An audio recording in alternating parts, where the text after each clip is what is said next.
Strange, isn't it?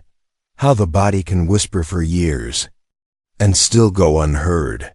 You wake up one morning and something just feels off. You try to shake it off, blame it on the weather or the fact you slept funny. But somewhere inside, there's this quiet thud, not pain, not panic, just a strange distance from yourself. Most people wouldn't call that a stroke. It's not what they've seen on TV, the slurred words, the collapsed body, the ambulance sirens. No, this is something else. Something smaller, but no less dangerous. They call it a mini stroke. Or more precisely, a transient ischemic attack. A TIA dot, it comes like a flicker. A few minutes of blurred vision. A numb hand. A word that won't come out right. Then like nothing happened. You're back, and because it disappears, most people do nothing. They go back to their coffee, their meetings, their errands. They think, well, I feel fine now. But here's the thing no one tells you. A mini stroke is not a small problem. It's a warning shot. The body has this way of tapping you on the shoulder before it ever shouts. If you ignore the tap, the next time, it might not be so gentle. I've seen people walk into my office, calm and smiling, saying, "Doc, I had this weird thing last week. My hand went numb, but it went away after 10 minutes. I didn't think it was anything." And I always pause. Because what they felt might have been their only warning before something much bigger. You see, the full stroke, the one that changes lives, it rarely shows up without sending a shadow first. That shadow is often the mini stroke, but it's easy to miss because we're busy, because we want to believe everything's fine, because our culture tells us to be strong, to push through, to keep going. But your body doesn't care about your deadlines. It cares about blood flow. And when blood to the brain gets blocked, even for a few minutes, something is wrong. Even if it fades. Even if you feel okay. Even if your family says you're just tired. There's a story I carry with me. A man in his late 50s, quiet, kind. He told me he'd had 3 episodes of blurred speech over the past month. Each one lasted less than 5 minutes. No headache, no weakness. He said, "I didn't want to bother anyone." It didn't seem like a big deal. 2 weeks later, he had a massive stroke. He survived. But the words never fully came back, and to this day, I think about how close he came to changing everything. If only he had listened to the quiet signs. It's like an old clock, off by just a second each day. No big deal at first.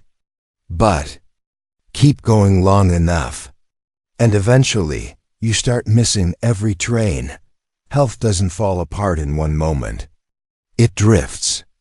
And unless you're paying attention, you'll only notice when the damage is already done. That's what makes the mini stroke so dangerous. Not because it's loud, but because it's silent. And in silence, people often wait too long. So if your hand ever goes numb for no reason.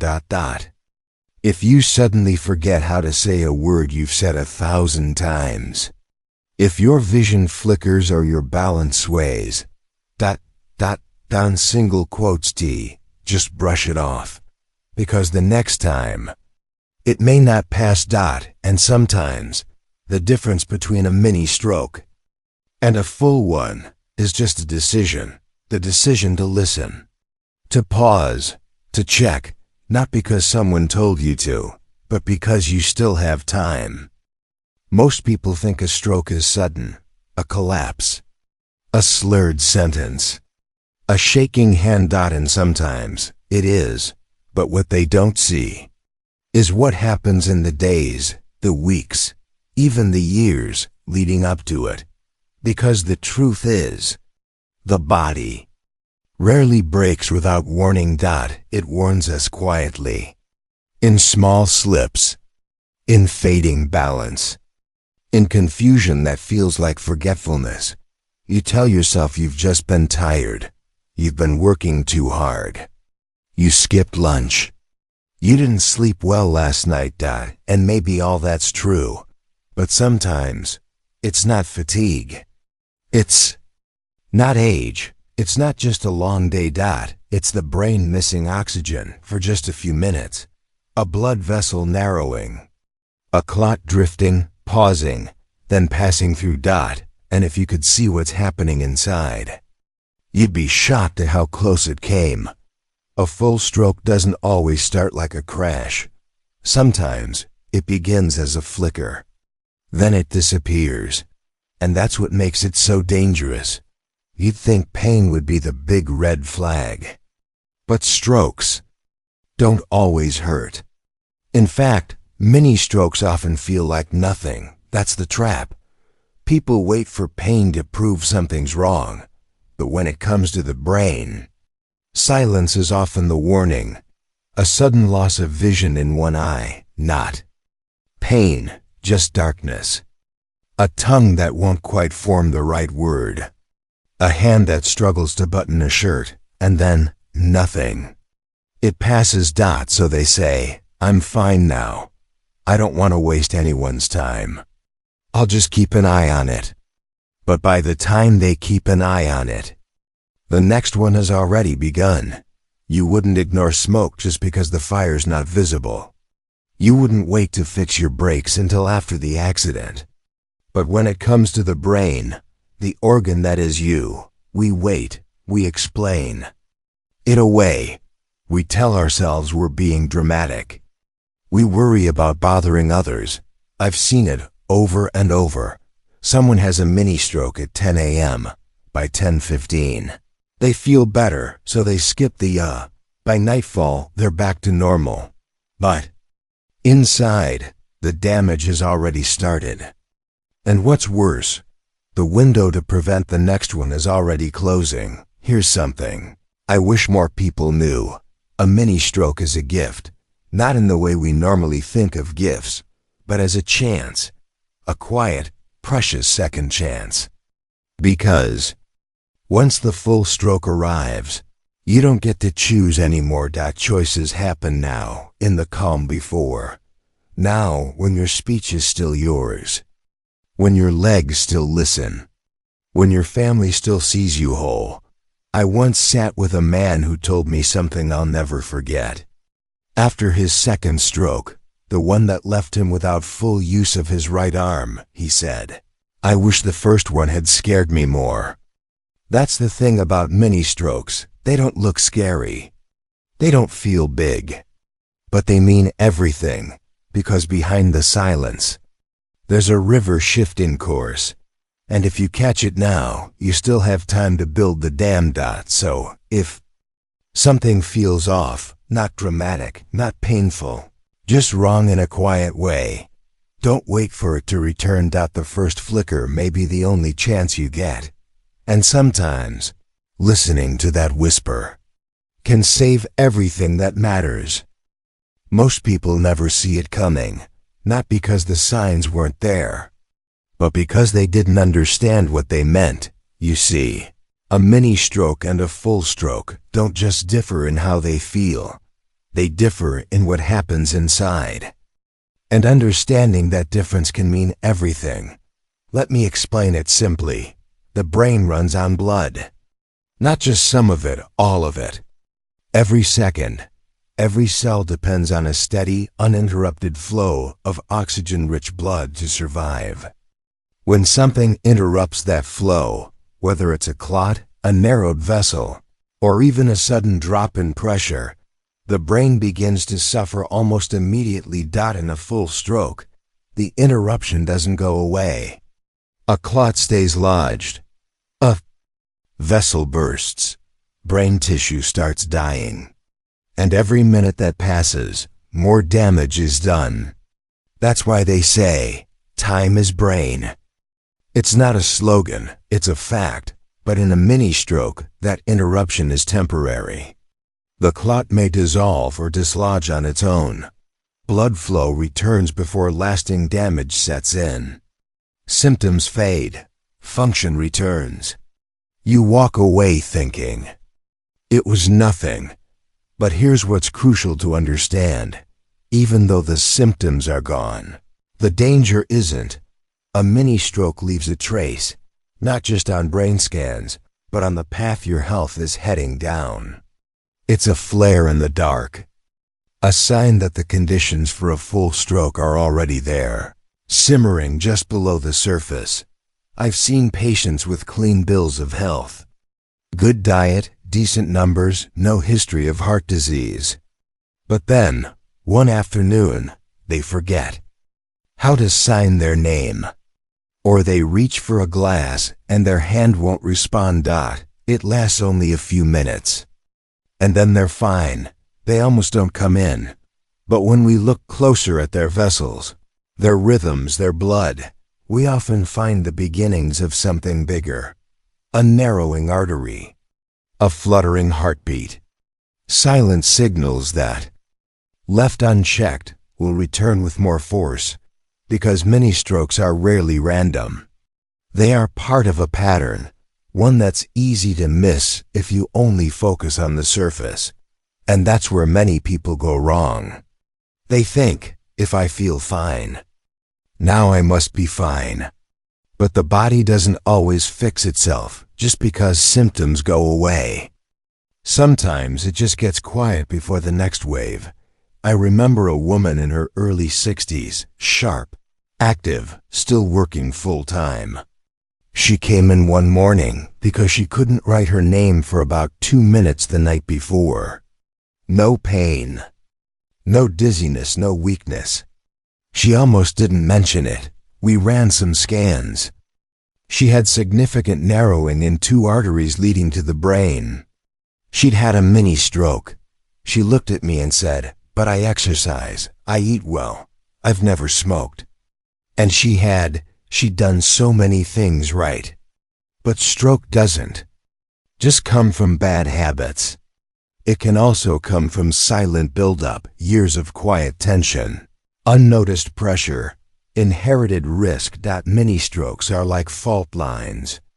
The surface may look calm, but pressure is building underneath, and when it finally shifts, it doesn't ask if you're ready. That's why I tell people, don't just wait for another episode. Don't wait to feel worse. If your body showed you something once, even briefly, pay attention, because the brain remembers. And the blood doesn't forget where it struggled to flow. The good news? A mini-stroke gives you a window. A rare, precious moment where you still have choices. Doctors can investigate, treat, adjust. You can make real changes, not out of fear, but out of awareness. It's not about panic. It's about listening to what most people ignore, because when it comes to the brain, the smallest signs are often the most important. Sometimes what leads to a stroke isn't what you eat. It's not how much you weigh. It's not even the numbers in your last blood test. Sometimes it's what you carry inside, stress you've ignored for years, sleep you've traded away for deadlines, a heart that beats too quickly when no one's watching, and pressure, the kind that doesn't show up in photographs but builds in silence. We talk a lot about diet and exercise. And yes, they matter, but many strokes don't begin with a bad meal. They begin on a quiet night when you're lying awake and your mind won't stop racing. Or during that moment in traffic when your jaw clenches and your chest tightens. Or when you keep saying, "I'm fine," even when your body is whispering otherwise. There's a kind of tension that doesn't scream.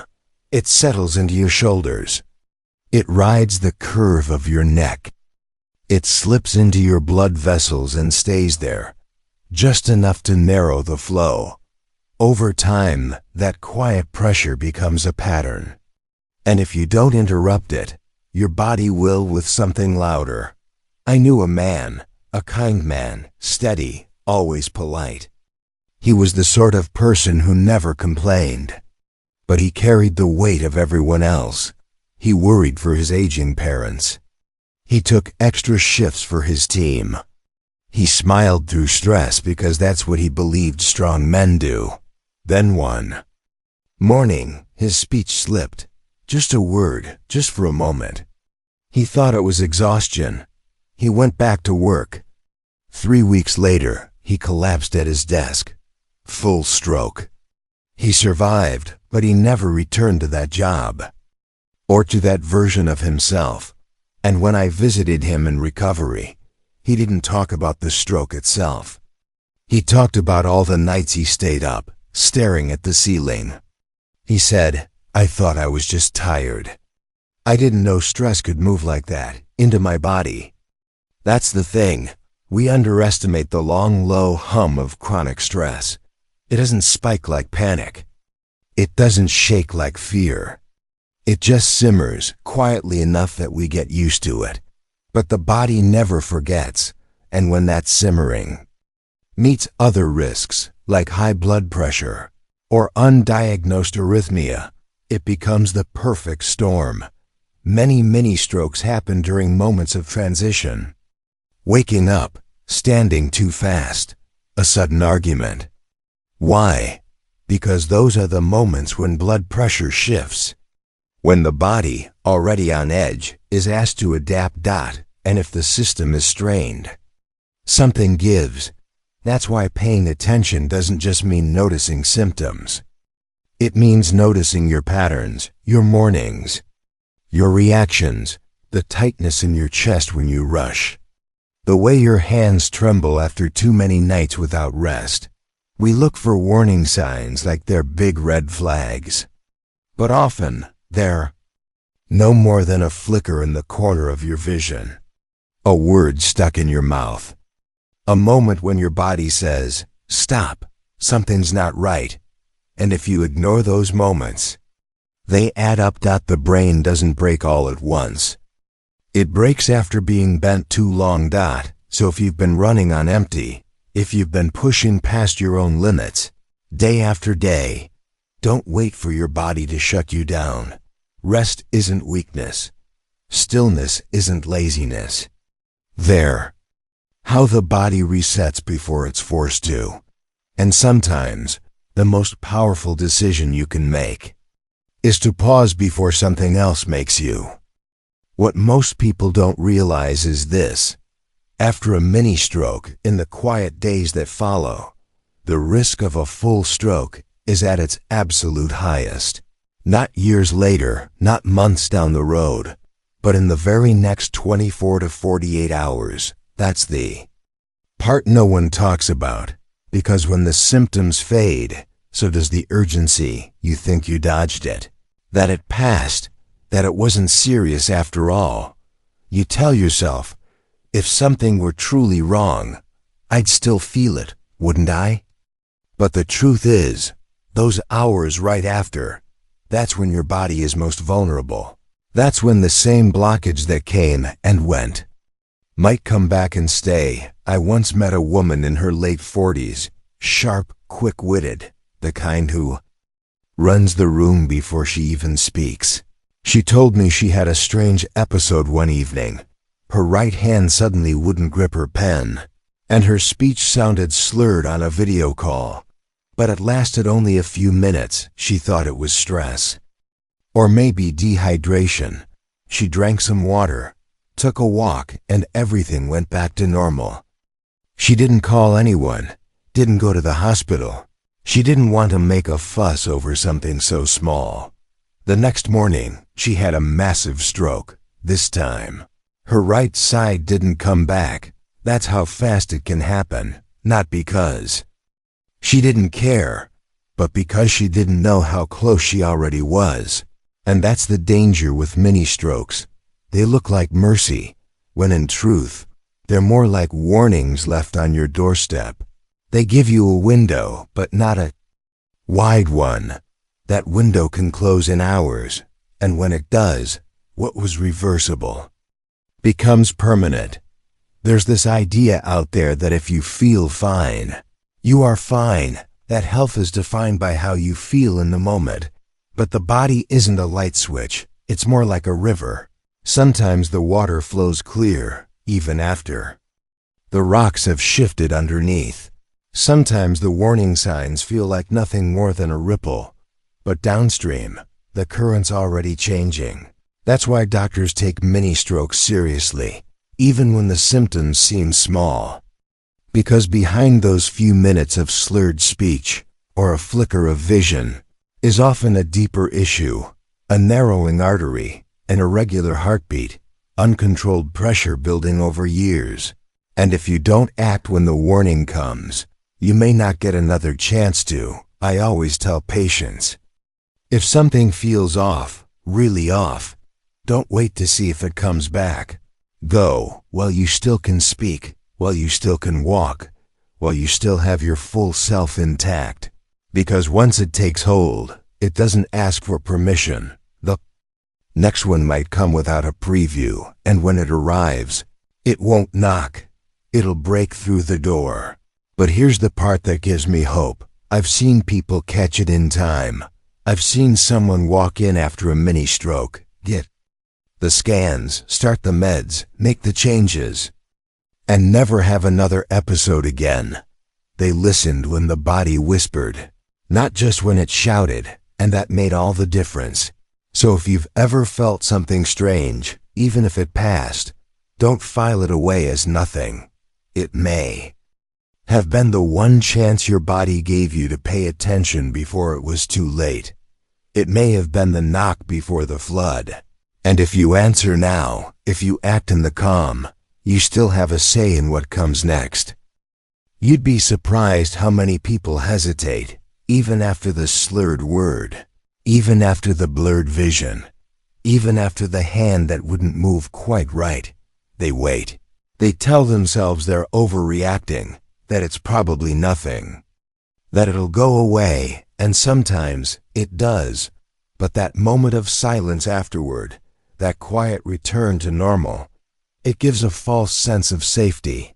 It makes you believe you have time, but the truth is, you may not. We humans, we have a way of convincing ourselves that health is stable, that if we felt okay yesterday, we're still okay today. We carry responsibilities, routines, promises we've made to others, and we don't want to disrupt any of it. So we say things like, I'll go after this meeting, or I don't want to waste the doctor's time, or I'm sure it's just stress, and we keep going.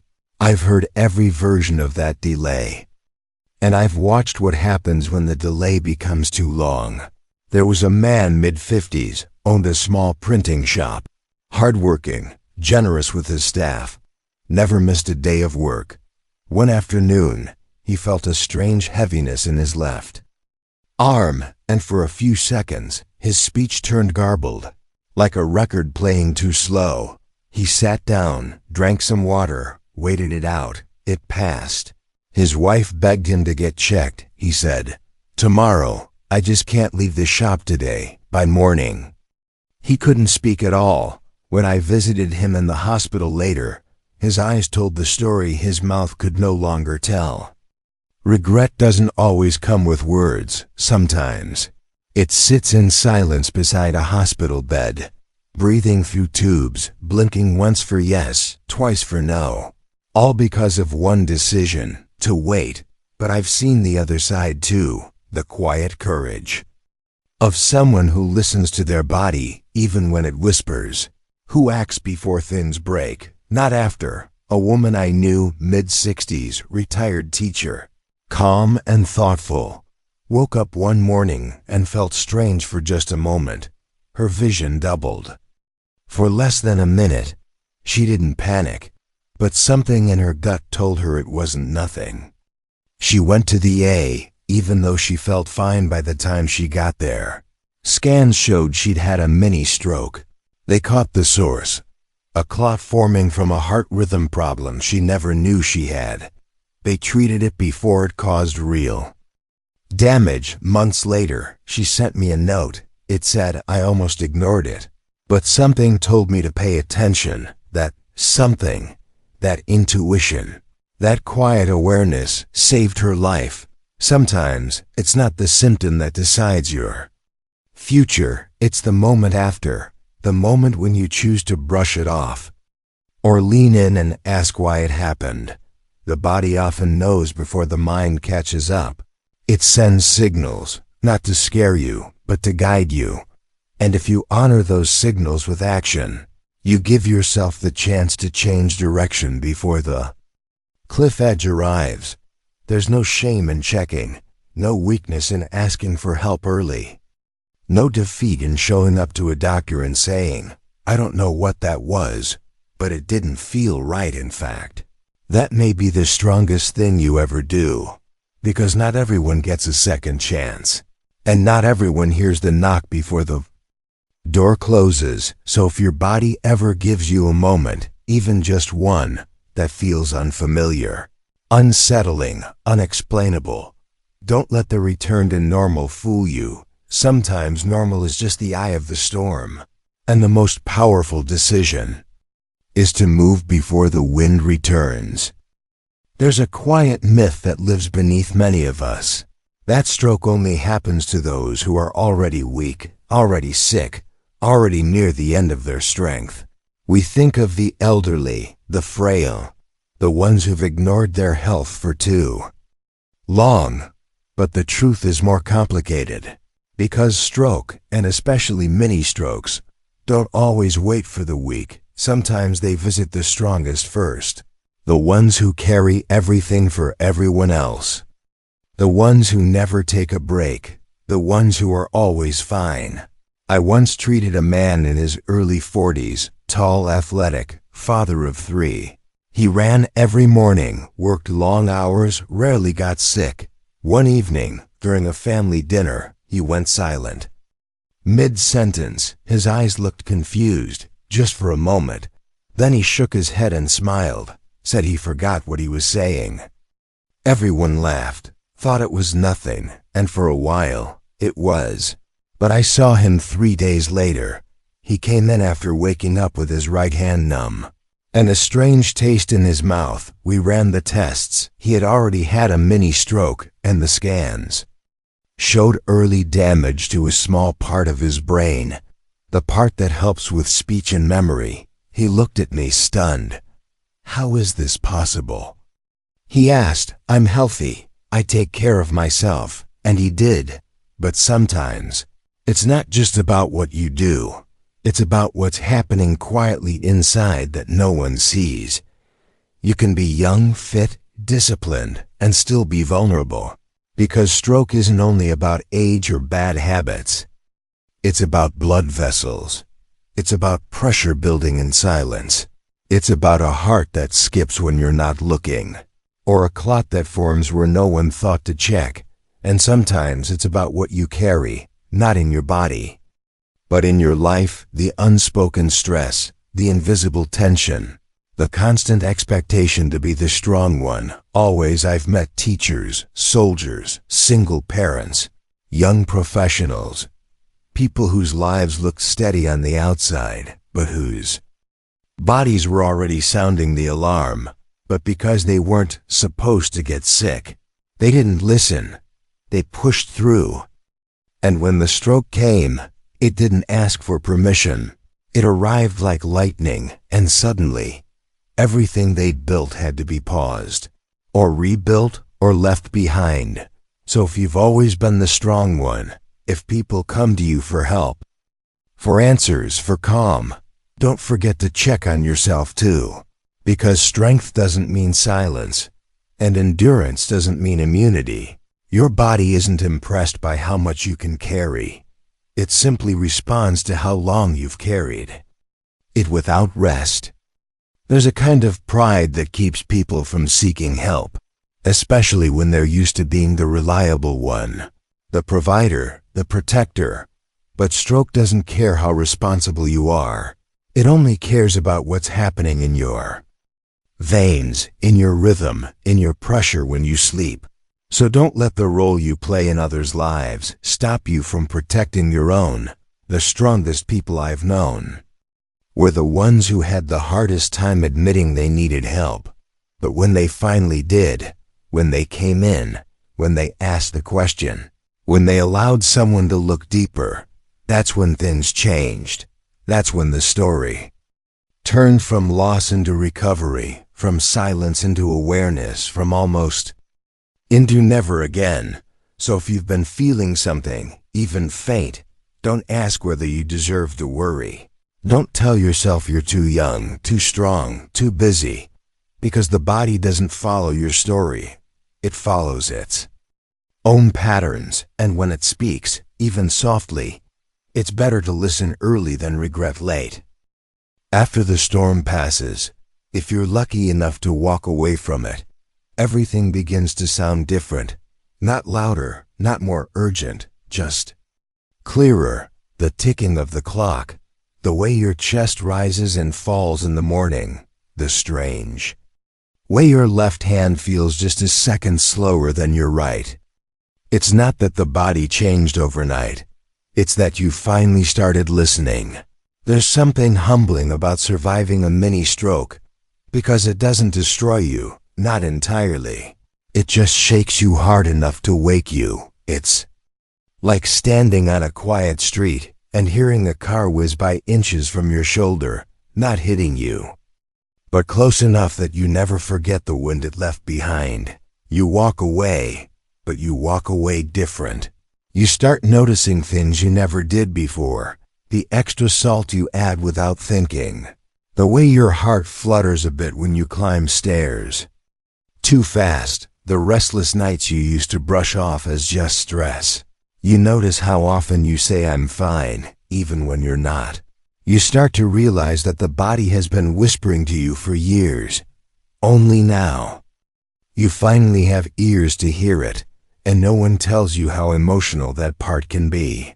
Because when you survive something like a mini stroke, you expect to feel relieved, but often what you feel is quiet grief. Grief for the years you ignored yourself, for the mornings you powered through fatigue, for the signs you minimized because you didn't want to seem weak. You look back and wonder how long it had been building, how long your body had been holding out, just waiting for you to slow down enough to notice. But here's the strange gift of coming so close to something irreversible. It changes your rhythm. Not because someone told you to, but because something inside you finally asked for peace. You walk slower, not because you're tired, but because you're no longer rushing past your own life. You start saying no more often, not out of fear, but out of respect for your time, your body, your breath. You drink more water. You breathe more deeply. You check your blood pressure, not with panic, but with quiet responsibility. And over time, people around you start to notice the difference. They say you seem calmer, more grounded, like something shifted. But they don't know the full story. They don't know that one small clot, one tiny event in the brain, was what made you start over. Not in fear, but in awareness. This isn't about becoming perfect. It's about becoming present. You still forget things. You still get annoyed in traffic. You still eat the wrong thing sometimes. But now, you know how to return to yourself. Now you feel the tension building before it explodes.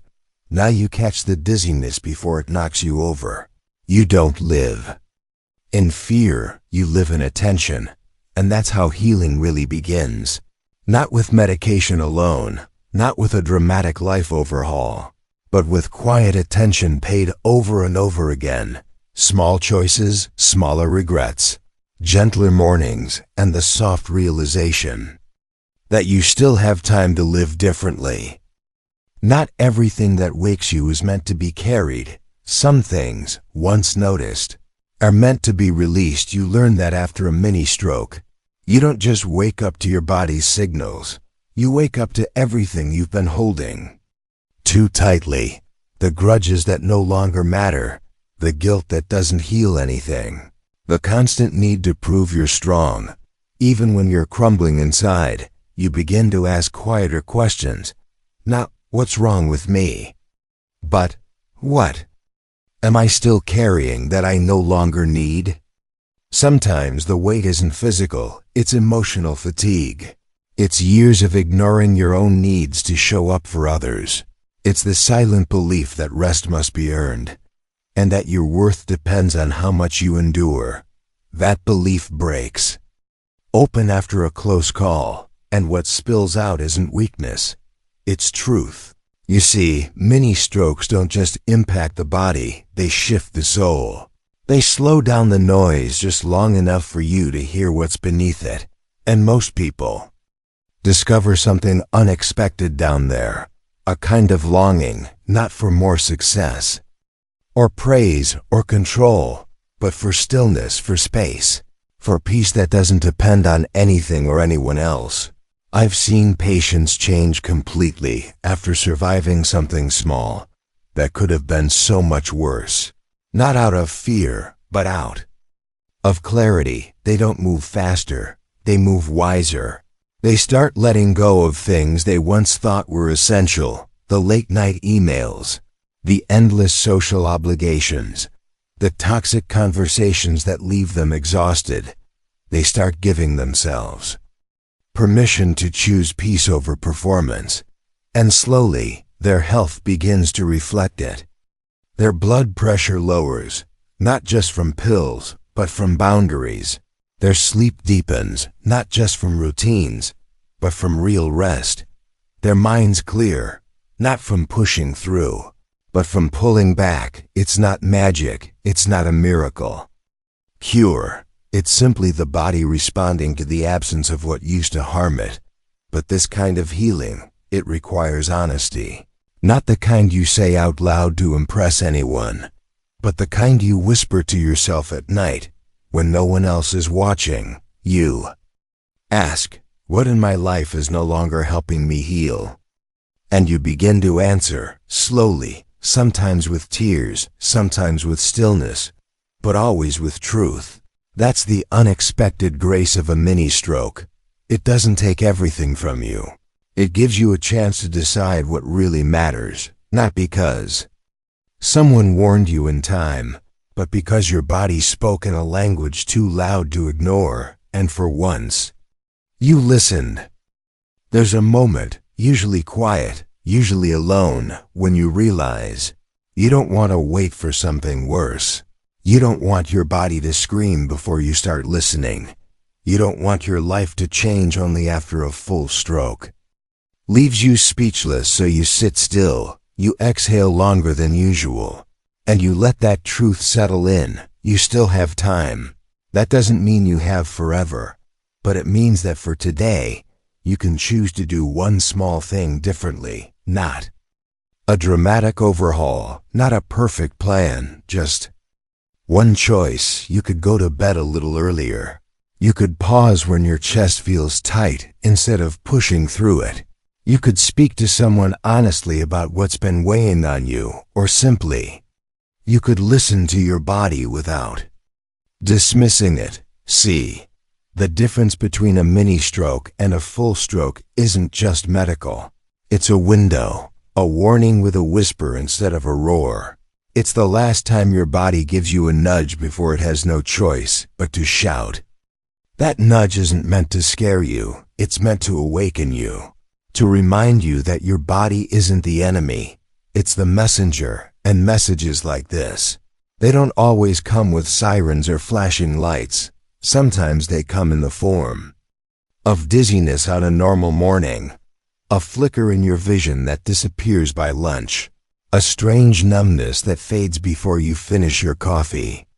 Small enough to ignore, but loud enough to remember, if you're willing to. You don't have to wait for permission to change, not from a doctor, not from a diagnosis, and not from fear. You only need a reason. And maybe, just maybe, the fact that you're still here is reason enough so you begin again, not because someone told you to, not because the internet scared you with statistics, but because deep down, you know you were meant to last longer than your stress. You were built for more than surviving. On autopilot, You were never meant to live in fear of the next stroke. You were meant to live awake, present, and at peace with your choices. If this spoke to you, pass it on to someone who's still rushing through life like nothing can touch them. They may not hear it now, but someday they might, and when they do, they'll remember your quiet voice, and they'll know it came from someone who had already learned to listen.